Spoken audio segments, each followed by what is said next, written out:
Ipa wo ni ogun Amẹ́ríkà àti Israeli sí Iran yóò ní lára Nàìjíríà? Lẹ́yìn tí Amẹ́ríkà àti Israeli bẹ̀rẹ̀ sí ní kógun ja Iran, onírúurú nǹkan ló ti ṣẹlẹ̀. Bí Amẹ́ríkà ṣe kọlu Iran náà, ó ní Iran náà ń kọlu àwọn orílẹ̀-èdè Arab tó súnmọ́ látàrí àjọṣepọ̀ wọn pẹ̀lú Amẹ́ríkà. Lára àwọn orílẹ̀-èdè tí Iran ti kọlù láti gbẹ̀san lára Amẹ́ríkà, ó ní Bahrain, UAE, Saudi Arabia, Oman àti Qatar. Bí àwọn èèyàn bí wọ́n ṣe ń kú ní Iran náà làwọn èèyàn kò lè rìnrìn àjò kúrò láwọn orílẹ̀-èdè Arab tí Iran tó ń ju àdó olóró sí.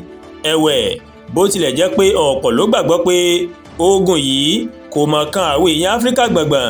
Púpọ̀ lára àwọn ọmọ ilẹ̀ Áfíríkà tó wà láwọn ilẹ̀ tí ogun náà kàn, ó ní wọ́n ti há sọ̀hún báyìí. Yàtọ̀ sí àwọn tó há sọ̀hún, ó mà jọ bí ẹni pé ipa tí ogun náà tó mà ní lórí ọ̀rọ̀ epo rọ̀bì, ọrọ̀ ajé lágbàáyé, ó ti ń dé Nàìjíríà. Tí a kò bá gbàgbé, nǹkan bí ọjọ́ méjì sẹ́yìn, ó ní ilé ìfọpo Dangote ìmọ̀ ló máa fi kún owó epo ní orílẹ̀-èdè Nàìjíríà. Onímọ̀ nípa ohun àmúṣagbára ní fáyẹ̀tì ìjọba àpapọ̀ tó wà nílùú Àbújá, ọ̀mọ̀wé Chukwuemeka Ivegwu Eke, ó mà sọ pé owó epo bẹntiróòlù ní Nàìjíríà ó ṣeéṣe kó mà lé ní ẹgbẹ̀rún kan náírà tí ogun ọ̀hún tó bá falẹ̀ ju bó ṣe yẹ lọ. Nígbà tó ń sọ̀rọ̀ lásìkò ìfọ̀rọ̀wérọ̀ kan lórí iléeṣẹ́ ìròyìn NTA, ó ní òun gbàgbọ́ pé owó tí yóò ná ó lè má pọ̀ ju bó ṣe yẹ lọ tí ogun náà kò bá kọjá ọ̀sẹ̀ kan lọ. Ó ní tí ogun náà tó bá lè tẹ̀ síwájú di oṣù kan tàbí kó lé ní oṣù kan, àwọn tó ń ṣàkóso owó epo lágbàáyé wọ́n lè ṣe àgbéyẹ̀wò iye tí wọ́n ń tà á ní Nàìjíríà níbí.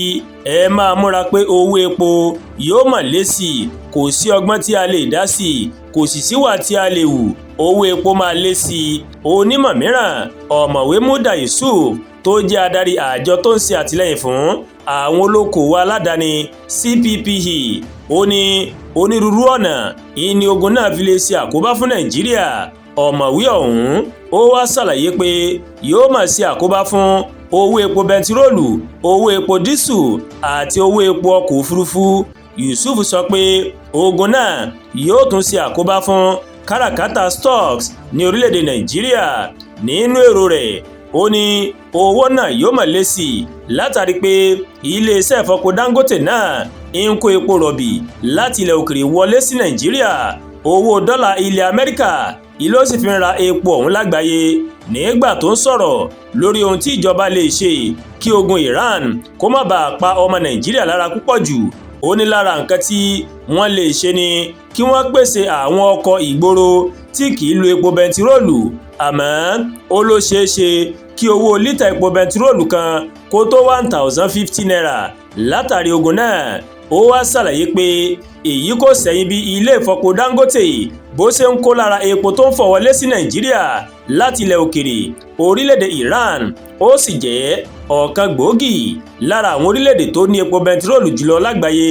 Tá ò bá gbàgbé, yàtọ̀ sí Iran tí Amẹ́ríkà ń kọlù, àwọn orílẹ̀-èdè tí Iran tó máa ń kọlù bíi UAE àti Kuwait, àwọn náà wà lára àwọn orílẹ̀-èdè tó ní epo jùlọ lágbàáyé. Kí Ọlọ́ọ̀bá kó bá ṣẹ́gun mọ́ńbẹ̀ kó má já náà rogun lórílẹ̀-èdè Nàìjíríà.